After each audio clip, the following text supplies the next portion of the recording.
welcome with his ass to this ring. Give me a hell yeah. Oh, yeah. Well, back inside of a computer near you once again with SCI Wrestling. I'm WB Ward. And I'm Chip Douglas. And we are styling, Air profiling, limousine riding, jet flying, son of a gun. Woo! I like it. You took the spotlight. Here we go. There he is. Forgive me, you get me going like that, man. I know, right? Well, it's hard. Ric Flair is just such a legend within the industry. It's kind of hard not to follow in. It's kind of like hearing your favorite song and not singing along with it. Right. It's just something. It's just something you have to do. You have to sing along with the song in order to get the song. To be the song, you got to sing the song, and to be the man, you got to beat the man. You got to beat the man. Absolutely. Our little tribute to Ric Flair right then and there this morning. Speaking of Ric Flair, dudes, he's been medically cleared, so he will be back on the talent roster here. It should be making debut very, very soon. Well, you can measure his age in both BC and AD. So how in the world can he make it on a wrestling card? Well, as a manager or... okay. There's even some rumors maybe he'll be the new GM. Well, yeah. Okay. I could see that, but didn't he retire? He retired from wrestling. From actually physically wrestling. In this industry, though, isn't that a little splitting hairs? Yeah, that's like Michael Jordan retirement. Yeah. Well, yeah. I mean, let's see. Shawn Michaels retired, and his dressing room door still has a revolving door on it. But he hasn't wrestled in quite a few years, though. No, that's true. And I will give that also to Stone Cold Steve Austin. Oh, Stone Cold, when he retired, he retired. Yeah, he's done. Yeah. Yeah. He does keep his foot in the door, though. Oh, absolutely. I mean, he's got his Dynamite podcast. Oh, yeah. And one of these days, if he keeps doing it well, the way he's doing it, one of these days it will be almost as good as ours. Almost, not quite. Almost as good as ours. I've listened to it. He's awful damn close. When it comes to retirements, the worst one's Terry Funk. Because that guy is retired multiple times. More than I've been married? More than you've been married. No. Yeah. Wow. I know it's quite a bit. That's saying a lot. But yes, that guy is retired a lot, and he's a guy who's always has that itch, and with the right opportunity, he will be in your hometown. Well, I don't know how many times I've retired from radio. Before, how many times? Oh, gosh, at least 3 or 4. Really? Yeah. Until I came a calling? Well, and don't forget, I still had my foot in it there. Oh, yeah, with Olmec. Yeah, I've been doing that since...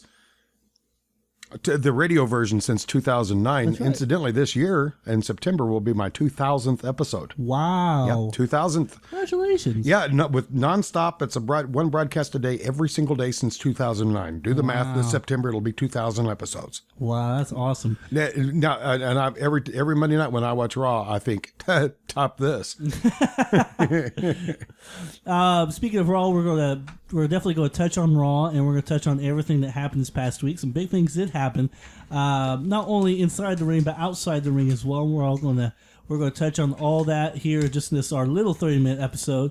Mm-hmm. First, I want to hit our social media. Okay. SCI_Wrestling is our Twitter page. Yeah. Thank you to all of our new followers out there. Yay. We're growing every day, and I want to thank you so much for those who do follow and listen. Squared Circle Inside Wrestling is our Facebook page, and also you can email us questions at sci@wbward.com. Always like to get those emails. And you mentioned you mentioned Twitter, and speaking of that, we got It's my reaction every week. Yep.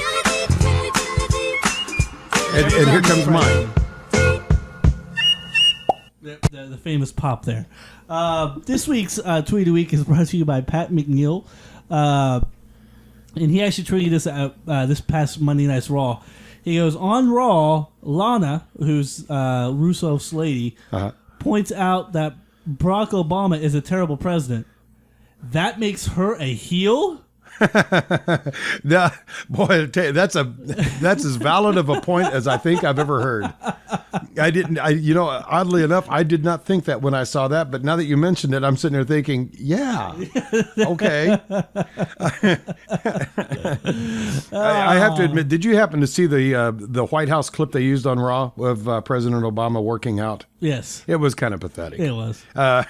It doesn't exactly instill confidence in the leadership. You know, if we get any emails, well, to hell with them. Just send them. Yeah, that's just the way life goes, man. You know, with so much going on in the WWE, of course, we do have to mention first off to the next pay-per-view coming up on the 29th, be at the Garden in Boston. It'll be Money in the Bank. Absolutely. And they're actually hanging the titles. It's not just for the title shot now; it's for the title itself. For the title now. Yep. But with all the things going on, where do we start? Well, we start with some of the more breaking news, behind the scenes type of things, and this past week of Legends House was the series season finale of Legends House, and for those of you who have not been able to see it, I strongly encourage you. Get to WB Network really to watch this episode, because not only did this, we have a clip for everyone to listen to. Not only did this happen, but a lot of the other stories came out on this last episode that were really touching and really moving. But Bill, go ahead and roll the main clip that we're going to talk about. Well, from where I come from, when I had nothing, no family, no money, and I ended up with Vince working in the office. To me, that was the biggest achievement of my life. But there's more to that, guys. There's more to that. Sitting here tonight, I'm going to say something that I would never want to say publicly. But being here with you guys, for once in my life, I'm going to be me now.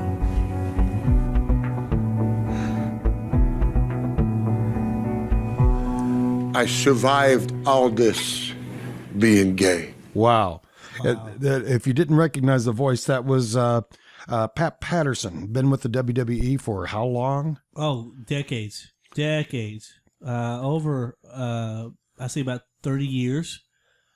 Within WWE, who was the WBE or WF back then, his first Intercontinental Champion. This to a lot of people, this really isn't big news. No, because it was actually pretty well known within the locker room, wasn't it? Yeah, pretty much. But for him to finally really make it public, and especially on a TV series like that, good for him. I know that was a huge moment for him in his life. It would almost be enough to make somebody go, I'm sorry, I couldn't help that. But it was a really touching episode. Not only that, but you also got to hear some stories that I know no one else heard of. Jimmy Hart apparently lost a daughter at a very young age. Mean Gene's wife kept him alive by giving her one of her kidneys. Wow. Hacksaw Jim Duggan lost his wife in an automobile accident that Hacksaw was in. And oh my gosh, I mean, this sounds depressing. It was real. Well, it was just really nice, and to see these guys really being real. Yeah. And it was a really great episode. And we see these larger than life characters week after week after week after week after week, and it's very easy to lose track of the fact that these are human beings who have their own personal lives and relationships. They have good days, bad days, just like we do.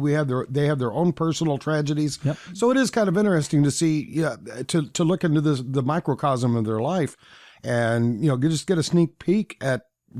Hey, they're real human beings. And that's what Pat Patterson kept mentioning the whole time. He goes, we live so much in this character, and that's what everyone sees is that character. But in all actuality, we're human beings, and just like everyone else, stuff happens in our lives. Now, that being said, in relationship to Pat Patterson, and God bless him, I'll pat him on the back. That did take courage, to be able to come out and admit that.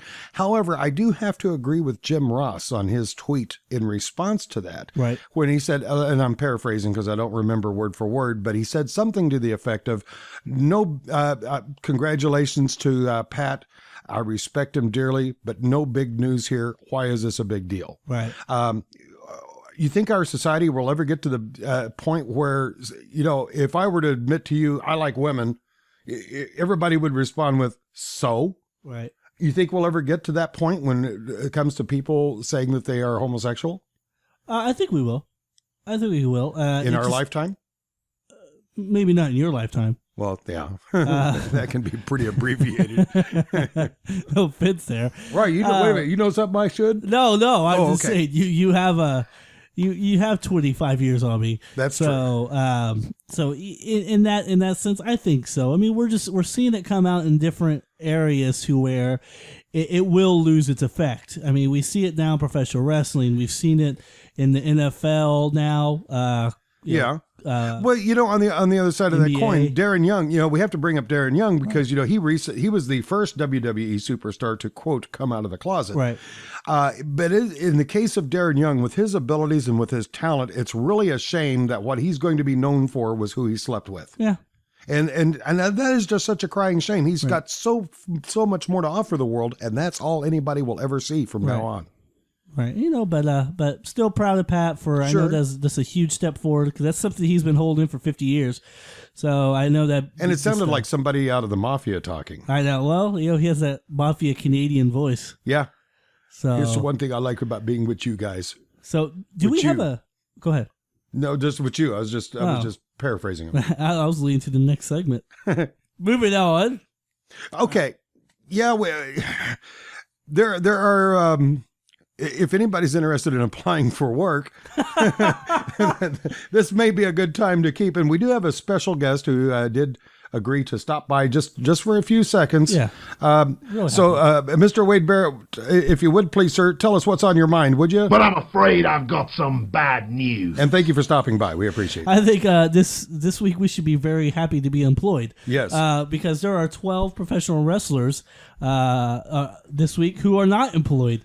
At least by the WWE anymore. Yeah, let's see who was fired. Jason Anthony Paul, also Andrew Galloway, Yuvraj Singh Desi, Zavelli You're using Rudinelli, real names. Brian Myers, Tavita Fafita, George Murdoch, Matthew Corkland, and Naofumi Yamamoto, and Tony Smith. Okay, so for people out there who have no idea who those are, including myself, except for one of those, Brodus Clay. Yes, Brodus was George Murdoch, by the way. Camacho. That Camacho was Tavita Fafita. Kurt Hawkins, which I know that's Myers. Brian Joseph Myers, actually. Yeah, Brian Myers. Once teamed with Zack Ryder, didn't he? Zack Ryder, and it was part of the Edgeheads for a long. Oh, that's right. One of my really big disappointments, Evan Bourne. I didn't mention his name because, I did. That's Matthew Corkland. So Evan Bourne released real great high flyer. I'm really excited to see where he's going to land more than anything. Nice play on words. Exactly. That was totally not planned. I could definitely see him going back to Ring of Honor, which would be pretty exciting, or the not new planned. AAA. Even a blind squirrel will get a nut every now and then. Exactly. Let's see here. Yoshitatsu, Clay saw that coming. That was Naofumi Yamamoto. Now he's been with the WWE since 2007, and I always thought he was kind of a good little character drop-in.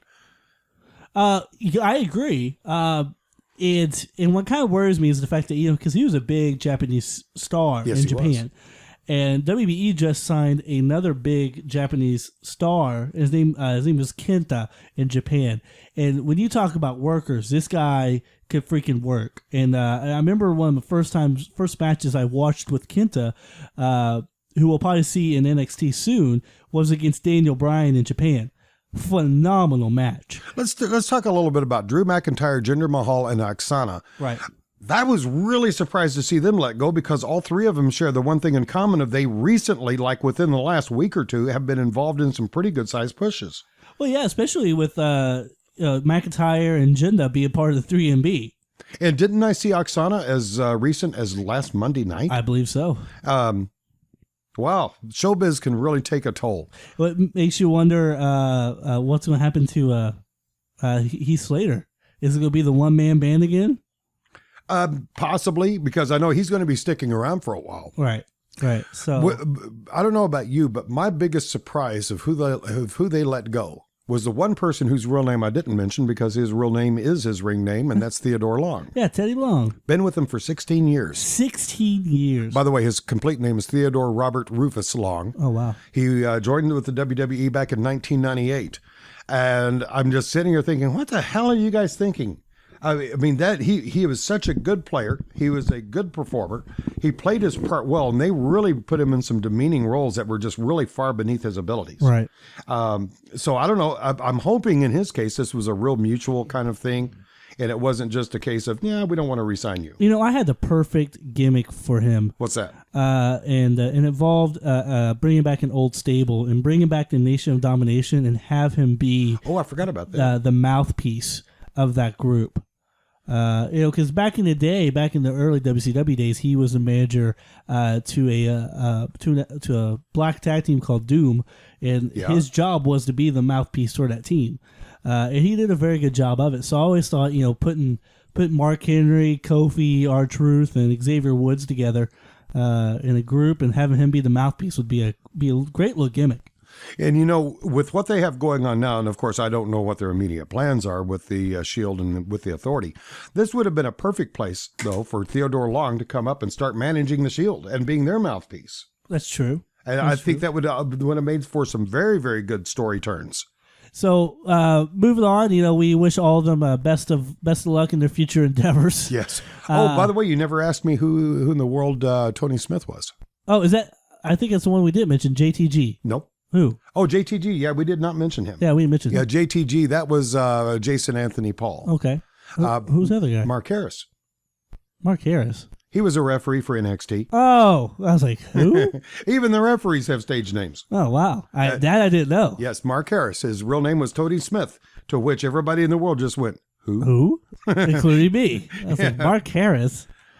And some of these people, you look at this list, people like, let's see, Yoshi and Kurt Hawkins and maybe and JTG. And those are names that you first look at and you go, oh, yeah, they were with WWE, weren't they? And, well, they were up until what, Wednesday? Yeah, Wednesday. I think Wednesday. That's when they brought the axe down. I think they all fall in the category of creative, had nothing for them. Since when has creative had anything for anyone? Speaking of creative, Yes. some other news coming out of characters that just recently debuted who might not be getting the rub backstage with the big guys. Adam Rose, who was not featured on Monday Night Raw. No, he was not. And apparently there's a reason why. Oh. Apparently rumors are Kevin Dunn and Vince McMahon, who are two bigger guys in the backstage area with Triple H and Stephanie McMahon, are not fans of the Adam Rose character. Well, neither am I. Neither am I, really. Yeah, So for once, I actually agree with him. He was on SmackDown. Yeah. He- wasn't yeah. well, which is pre-taped. So I guess he was on the Tuesday, but he was not featured on Raw, which is the primary big show. Mm-hmm. So, but speaking of Monday night, we saw Daniel Bryan have to do what he definitely didn't want to do, and that was give up the titles to Stephanie McMahon to get his neck better, which still kind of worries me, just from an outside standpoint. I mean, whenever someone has neck surgery, a quick turnaround is never good. No. So I always kind of fear that this could happen. And the only hope for Daniel Bryan is hopefully he can make it back to SummerSlam, or hopefully he'll come back, period. It's I really don't see SummerSlam in his future. Because like you said, this kind of an injury is, it wiped out Edge. Wasn't that a neck injury? Oh yeah. And he was under 40 when that happened. And once those occur, man, you almost never come back from it. And even if he does come back, if he made it by next WrestleMania, I'd be very surprised. I mean, right now they're targeting SummerSlam. Yeah. But I just they were targeting Money in the Bank. Yeah, they were targeting Money in the Bank. So it really kind of worries me what they're going to be able to do. I know they were setting up a big feud for Bryan to face Lesnar at SummerSlam. So it's I was excited to see that. But heck, I'd be okay with seeing that at WrestleMania. Now, this does kind of put WWE creative back into a corner that they have painted themselves into. They really don't have a baby face for the company right now. They have none. Right. Nada. Except for the Shield. That's the closest, but they don't have any single wrestler. Right. So I wonder who they're going to pick with that. I don't know. Who do you think would be most qualified if you had to choose? Now, actually, I would have chosen somebody who's on this list of people they let go, because I honestly think if they would have reworked Drew McIntyre, he could have made an excellent face. I agree from some standpoints. Absolutely, I think he had a look. I think he had the energy and the ability. Right now, who I see is Roman Reigns. I think is going to be the guy. Dean Ambrose, I'm still not sold on as a face. No, man. Well, as of today, I don't know if you saw their website today. Incidentally, just for anybody listening, we are recording this show on the morning of Father's Day. Right. This morning I checked WWE.com, and they have Roman Reigns on doing a Father's Day thing with his daughter. So really? they may be positioning him, in fact, for a face, with that kind of a heartwarming, right, warm, fuzzy feeling. Well, I think they've already positioned him. He has a beautiful little girl, though, by the way. I didn't know that. I'll have to look it up when I get home. But yeah, I mean, it's kind of obvious just with this Seth Rollins heel turn that yes, Roman Reigns is going to be the guy. It's just going to be how they're going to play it out with him, the guy. It's going to be really interesting to see now that Money in the Bank is going to be for the title. Who are they going to push for that? Are they going to let John Cena kind of retake the reins until Daniel Bryan comes back? Well, when it comes to Cena, I was really surprised and somewhat impressed that they even insinuated that he might be part of the Shield. I'm not okay with that, but yeah. Well, did you see the match that they had where Cena came and helped them out? Right. Rings? Yeah. I think he did a dynamite job. And I think that next time I saw Shield walking in from the audience, a.k.a. Roman and what's his name? Ambrose. Yeah, Ambrose. I almost expected to see Cena with him in a Shield outfit. Huh. It seemed to be a natural fit. I don't know, though, if the crowd would buy it. I wouldn't.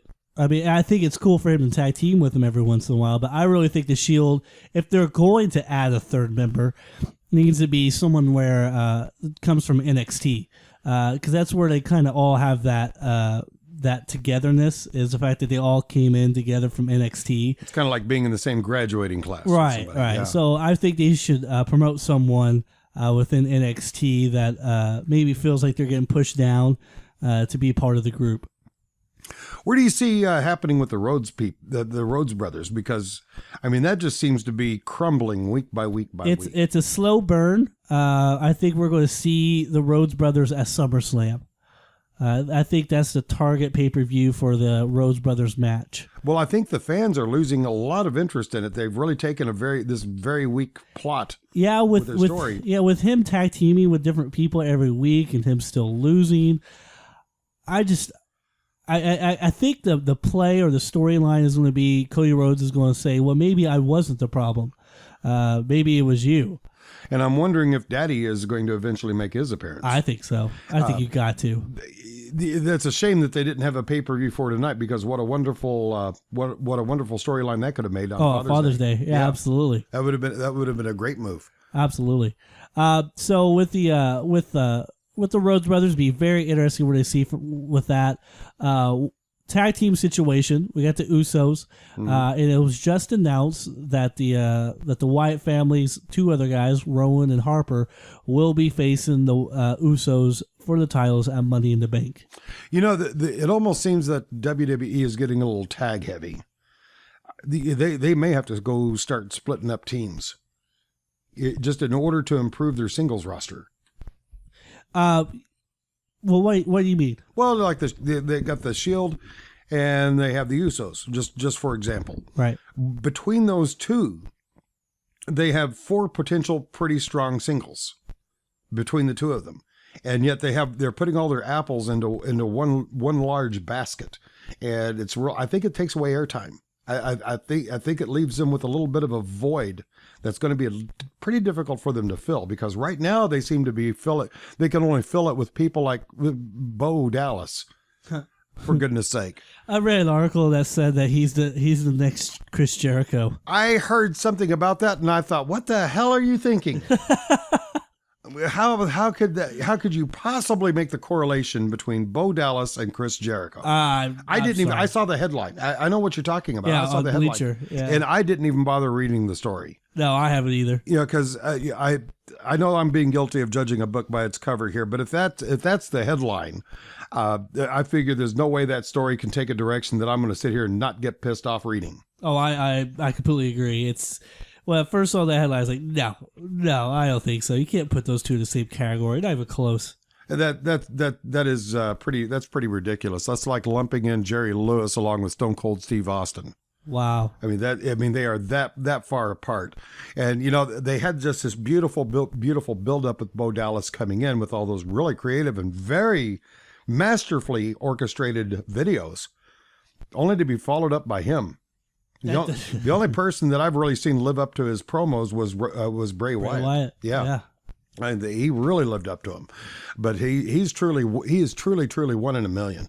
By the way, that would be another faction that they may need to break up just so they could have some really, really strong solo talent. I always see Roman Harper as the only. I think any one of the Wyatts would be. Really I think Bray Wyatt, of course. Sure. But I think Roman Harper would be the only one. Eric Rowan, I just don't see as a big time singles guy.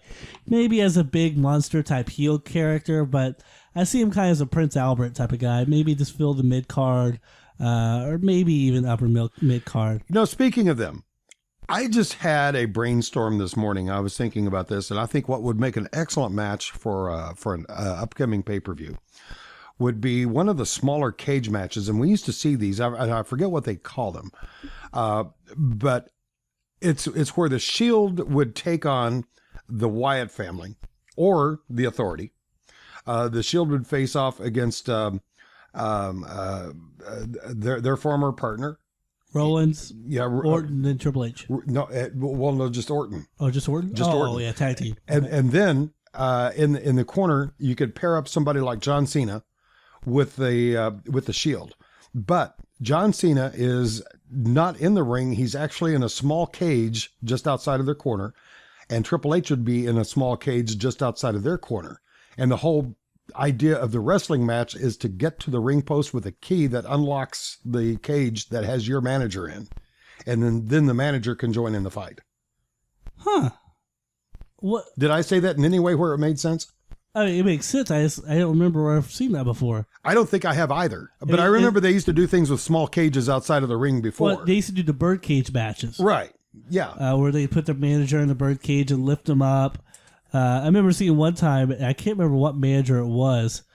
It might have been Bobby the Brain Heenan, where his nose was bleeding.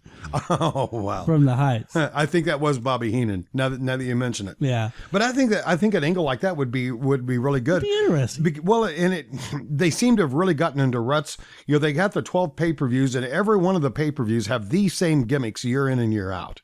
Yeah, and they're not bad gimmicks, but you know, you got the Money in the Bank. That's where they're trying to get to the ladders. Then they have the tables, ladders, and chair pay-per-view where they're using ladders again.